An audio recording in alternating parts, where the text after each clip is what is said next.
This here is an orange and black themed gaming PC centered around Gigabyte parts and is only going to cost around 1100 Canadian dollars. It will feature AM5 CPU and an RTX GPU. And best of all, it's going to be repeatable here in 2025. So without further delay, let's cue the intro and get to the video.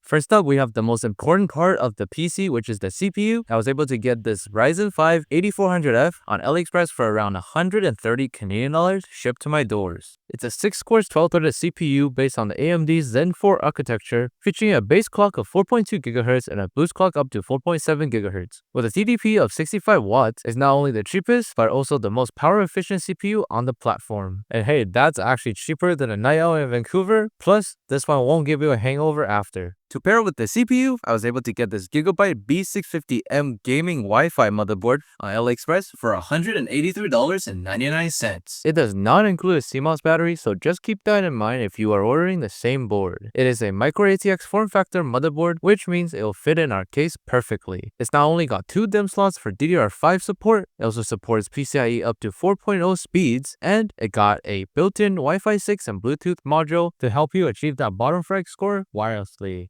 Since the Ryzen 5 CPU is fairly efficient at 65 watts, I went with this Jazz Cooling Cooler from Amazon after tax for $22.39. This CPU cooler comes with 5 copper heat pipes and a 120mm ARGB fan rated for up to 180 watts TDP CPU, which to me just means don't use anything that has a TDP above 100 watts. Currently, this model is out of stock on Amazon, but there's a lot of different options out there at similar price point and performance. For the memory, I was able to get this kit of 32GB AORUS RAM open box from Canada Computers for just $114.87. I only picked this kit of RAM because it's AORUS, so it fits the Gigabyte theme perfectly. You could definitely find faster, nicer looking kit of RAM for the same price, but hey, this one gets the job done, and because it's part of the Gigabyte family, the synergy will definitely give you 10 extra FPS. To go along with the PC, I went with the reputable Kingston MV3 NVMe SSD I got from Memory Express for $95.19 after tax. It is a pretty fast Gen 4 drive that hits up to 6,000 megabytes per second read and 5,000 megabytes per second write, so I do recommend using a aftermarket heatsink if your motherboard does not come with one. And with the fast loading time, it means that you'll be able to drop into any game and lose even faster than ever before. There are definitely cheaper options out there, but for a build over $1,000, it's definitely the best to just use a name brand instead of some unknown brand from AliExpress. To power today's build, I went with this Gigabyte. No, it's not gonna blow up, okay? It's this Gigabyte 650 watt 80 plus gold unit from Canada Computers for $100.79. It's a non-modular unit and it's decked out with fully blacked out cables. Unfortunately, no PCIe Gen 5 support, but that does mean your GPU ports will be less likely to melt and burn. But anyways, since it is a 650 watt unit, it does mean you have a lot of headroom to overclock the CPU and the GPU with no issues. And to keep up with the Gigabyte theme, I decided to pick up a kit of custom orange cable extensions from AliExpress for just $32.58 shipped to my doors. Next up, for the case that this whole PC is gonna go into, is this what me and my friends like to call the Sama Shadow, which I don't know why they don't sell it in Canada, but you could get these bulk from Alibaba for around $70, which is how much I paid my friend for. It's a fairly spacious MATX case that's got a lot of room for big GPUs, as well as bottom fan mount support for extra airflow. It's also got 2 tempered glass side panels to make it easier for you to show off the parts inside your PC. Sadly, it has all the I/O ports you need except for USB-C. Since this case does not come with fans pre-installed, I ordered a pack of 3 Infinity Mirror V-True fans from Amazon for $22.39. Everybody loves this design. It's pretty cool. Yep.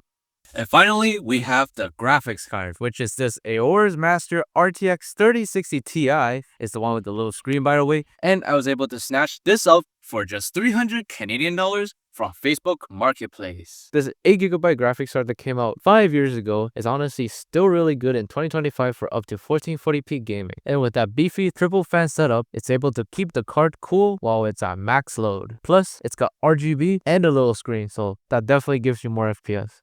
The next morning. And here is the finished build. As you can see, it looks super duper clean, except that I think something is missing right here. And if you're keeping up with the math, we have a little bit of money left from $1,100. So I decided to go on Amazon and picked up this Chimchar Pokemon Funko Pop for $19.03 after tax, and I think it will fit perfectly with our color scheme, which is right here.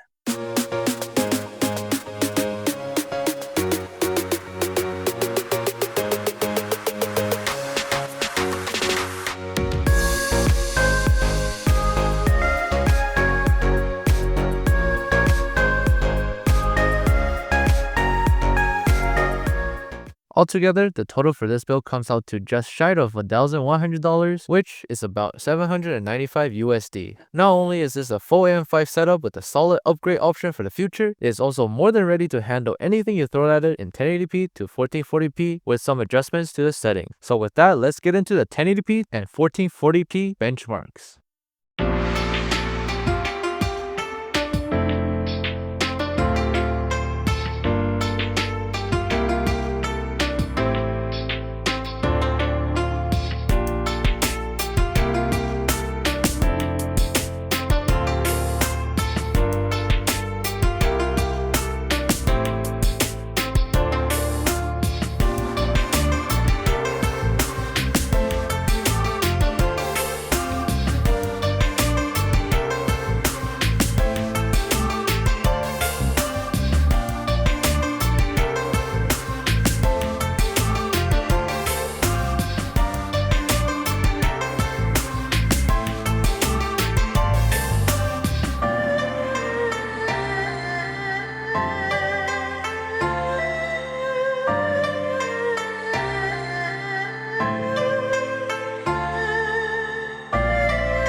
Hopefully you guys enjoyed today's video, and leave a comment down below if you have a similar build to this or if you're gonna build this yourself. If you want to buy this system, I have it up on my Facebook marketplace for $1,100. Click on the video that's up on the screen right now to see my last video before I took a super duper long break for no reason. Now smash that like button as well as that subscribe button on your way out. See you guys in the next video.